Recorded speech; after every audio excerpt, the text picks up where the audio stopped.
स्वामी, आपण अस्वस्थ का आहात?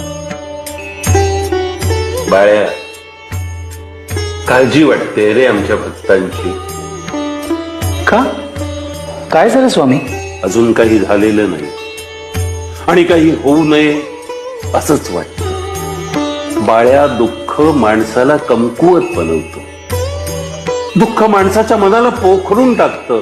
त्याची सारासार बुद्धी नष्ट करतं. त्याची सारासार विचार करण्याची बुद्धी खुंटून टाकतं.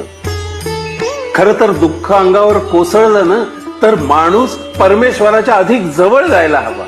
दुःख माणसावर कोसळलं ना की त्याची सारासार विवेकबुद्धी नष्ट होते. विचारशक्ती काम करत नाही. त्याच्या हातून मग भलतं सलतं घडतं.